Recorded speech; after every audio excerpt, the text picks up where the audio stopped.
బాలకృష్ణ వదులుకున్న కొన్ని సినిమాలు ఇండస్ట్రీని చేశాయి. అవేంటో చూద్దాం. కె రాఘవేంద్రరావు దర్శకుడిగా తెరకెక్కిన జానకిరాముడు సూపర్ హిట్. నాగార్జున, విజయశాంతి జంటగా నటించారు. జానకిరాముడు ప్రాజెక్ట్ కోడి రామకృష్ణ దర్శకత్వంలో బాలకృష్ణ చేయాల్సింది. అనూహ్యంగా కోడి రామకృష్ణ ఈ ప్రాజెక్ట్ నుంచి తప్పుకున్నారు.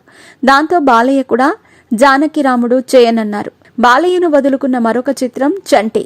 వెంకటేష్ కెరీర్లో చంటి బిగ్గెస్ట్ హిట్. రాజశేఖర్ హీరోగా తెరకెక్కిన సింహరాశి చిత్రంగా కమర్షియల్ హిట్.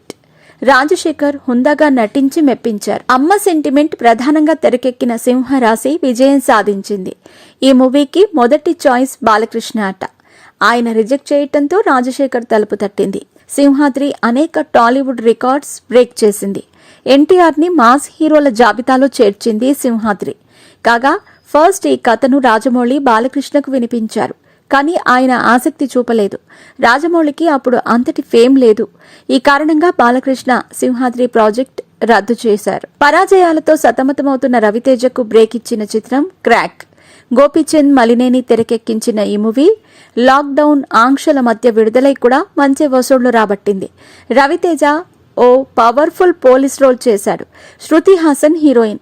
ఈ మూవీని బాలయ్యతో చేయాలని గోపీచంద్ మలినేని భావించారు.